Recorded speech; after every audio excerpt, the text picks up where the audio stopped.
ఇక్కడే పుట్టినటువంటి కోడెల గారు చేసిన అభివృద్ధి కావచ్చు, ఆ తర్వాత వచ్చిన ఏ నాయకుడైనా కానీ సత్తెనపల్లి అభివృద్ధి చేశారంటే కూడా అది మిథ్యగానే మిగిలిపోయింది. దానికి అనుగుణంగా సత్తెనపల్లికి కూతవేడు దూరంలో ఉన్నటువంటి దుల్లిపాల గ్రామంలో పుట్టినటువంటి బొర్రా వెంకటప్పారావు గారు ఈ రోజు మన సత్తెనపల్లి నియోజకవర్గం అభ్యర్థిగా, స్వతంత్ర అభ్యర్థిగా పోటీ చేయబోతున్నారు. ఒకటే నినాదం, ఆ కుంఠిత దీక్షతో 18 సంవత్సరాల వయసులో హైదరాబాద్ వెళ్లి ఈ రోజు ఒక సామ్రాజ్యాన్ని, ఒక ఆర్థికంగా ఎదిగి మన పల్లెలకి ఉపయోగపడాలి, మన గ్రామాలకు ఉపయోగపడాలి. మన గ్రామాలకు అభివృద్ధి అంటే మన రోడ్లు బాగుపడాలి. ఈరోజు చూస్తున్నారుగా అంబటి రాంబాబు గారు మన నియోజకవర్గంలో ఏ గ్రామానికి వెళ్ళినప్పటికీ ఏ గ్రామంలో రోడ్లు ఎలా ఉన్నాయో మనం చూస్తూ ఉన్నాము.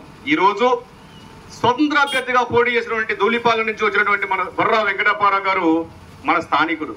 బాధలు ఈయనకే తెలుస్తుంది, మరి అక్కడి నుంచి వచ్చిన వాళ్ళకి బాధలు తెలియవు. ఎందుకు తెలియవంటే వాళ్ళకి కావాల్సింది ఒకటే, ఇన్ని సంపాదించుకోవాల్సిన అవసరం లేదు. ఆల్రెడీ సంపాదించుకొచ్చుకొని దాన్ని ఖర్చు పెట్టుకోవాలి, మన గ్రామాలకు పెట్టుకోవాలి. దాంతో పాటుగా ఇక ఈ సహాయాలని ఏదైతే ఉందో విస్తృతంగా గ్రామాల్లో, మన పల్నాడు గడపగా ఉన్నటువంటి సత్తెనపల్లి గ్రామాల్లో ప్రతి గ్రామానికి నా సహాయం వెళ్లాలనే ఆలోచనతో ఈ రోజు మన స్వతంత్ర అభ్యర్థిగా పోటీ చేయబోతున్నారు. ఎవరైతే బయట పాలకులు వచ్చి మన గురించి ఆలోచించే పరిస్థితి లేదు. ఈ 5 సంవత్సరాలు చూశారు, మరలా ఇంకో 5 సంవత్సరాలు చూడాలా అని అంటే చూడాల్సిన అవసరం లేదు.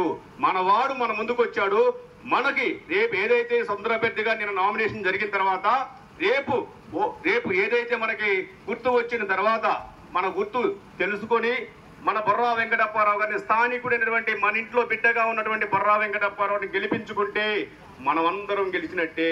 మన సత్తెనపల్లి నియోజకవర్గాన్ని బాగుపరుచుకోవాలి, మన గ్రామాలు బాగుపరుచుకోవాలి, సాగునీరు తాగునీరు కావాలి. బలంగా మనం వినిపించినట్లయితే బొర్రా వెంకటప్పారావు గారిని గెలిపించుకొని మనము అసెంబ్లీకి పంపించినట్లయితే మన మాటని తూచా